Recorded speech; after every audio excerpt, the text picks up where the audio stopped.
में 132 करोड़ की आबादी में सभी लोग सुरक्षित हैं और सबको मालूम है कि विश्व में भी जो भारत के लोग जो बाहर भी रह रहे हैं, आज वो गौरवान्वित महसूस करते हैं कि वो भारत से हैं। वापसी वाले ग्रुप है ना, ये उसी के तथाकथित लोग हैं जिनको इस देश की मिट्टी की सुगंध से मतलब नहीं है, इस मिट्टी के सम्मान से मतलब नहीं है। अपनी राजनीति रोटी सेकने के लिए लोग काम करते हैं। नमस्कार, आप न्यूज़ फॉर नेशन देख रहे हैं। मैं हूं आपके साथ वंदना।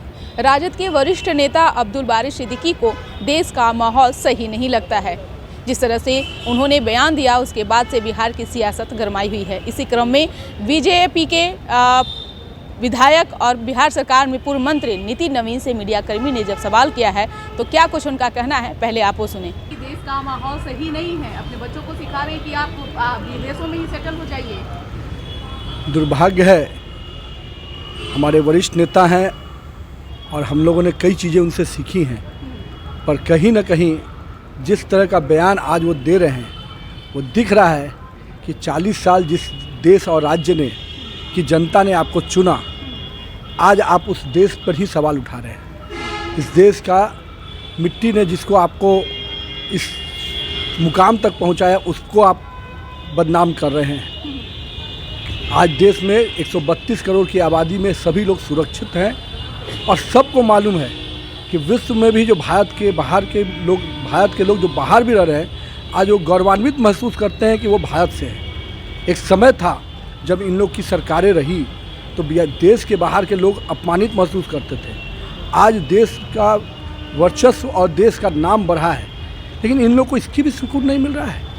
आज अंतर्राष्ट्रीय स्तर पर भारत की पहचान बढ़ी है, पर इन तथाकथित नेताओं के कारण भारत की पहचान को धक्का लगता है। और मैं तो कहूँगा, आप वरिष्ठ नेता हैं, कम से कम इस तरह के बयान देकर भारत का अपमान मत कीजिए। और भारत की जनता पूरी तरह से सुरक्षित है। ये जो अवार्ड वापसी वाले ग्रुप है ना, ये उसी के तथाकथित लोग हैं जिनको इस देश की मिट्टी की सुगंध से मतलब नहीं है, इस मिट्टी के सम्मान से मतलब नहीं है। अपनी राजनीति रोटी सेकने के लिए लोग काम करते हैं। मैं तो ये कह रहा हूँ कि आज देश में बताइए ना, कहाँ दंगे हो रहे हैं, कहाँ पर देश में जो लोग काम कर रहे हैं उनको दिक्कत आ रही है। कोई एक ऐसा जगह बताइए, मुंबई से लेकर दिल्ली तक एक समय क्या था, देश में हर दिन बम विस्फोट होते थे, देश की आम जनता असुरक्षित थी। आप बताइए कि पिछले 8 वर्षों में कहाँ पर जनता के बीच में कोई बम विस्फोट हो रहा हो या कहीं आतंकवादी आ रहे हो, कहाँ सुरक्षित नहीं है, देश में कहाँ दंगा हो रहा है। तो ये लोग तो देश के विकास और सम्मान से मतलब है नहीं, इनकी राजनीति चीज़ें चल नहीं रही है, इसलिए राजनीति रोटी सेकने के लिए इस तरह का बयान देते हैं। पर देश का हर कौम, 132 करोड़ की आबादी, चाहे वो हिंदू, मुस्लिम, सिख, ईसाई हो, सब मिलकर इस देश के विकास में लगे हुए हैं। और नरेंद्र मोदी के नाम पर एक राष्ट्र नायक मिला है जो इस देश को आगे बढ़ाने में लगा हुआ है। देखिए, अब जो उनकी राजनीति की रोटी सेकने का, मैंने शब्द कहा कि राजनीति रोटी सेकने का कोशिश कर रहे हैं, प्रयास करें कि किसी तरह का एक माहौल बनाकर अपनी राजनीति बचाए रखें, पर वैसे लोग की राजनीति कहीं नहीं चलने वाली जो इस देश की संस्कृति पर सवाल उठाते हैं।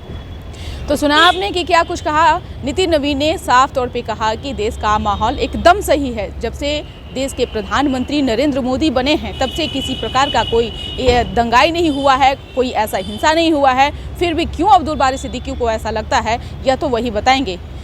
हालांकि जिस तरह से बिहार की सियासत में भूचाल आया हुआ है अब्दुल बारी के सिद्दीकी के बयान से, तो कहीं ना कहीं कांग्रेस भी इसका समर्थन किया। लेकिन बीजेपी ने साफ तौर से कह दिया है कि देश का माहौल एकदम सही है। और अब्दुल बारी सिद्दीकी को ऐसा लगता है तो उन्हें किस मामले में लगता है, यह हम नहीं बता सकते हैं। इस कर बस इतना ही। बने रहिए न्यूज़ फॉर नेशन के साथ। तब तक कि हमारे चैनल को सब्सक्राइब नहीं किए हैं तो कर लीजिए। धन्यवाद।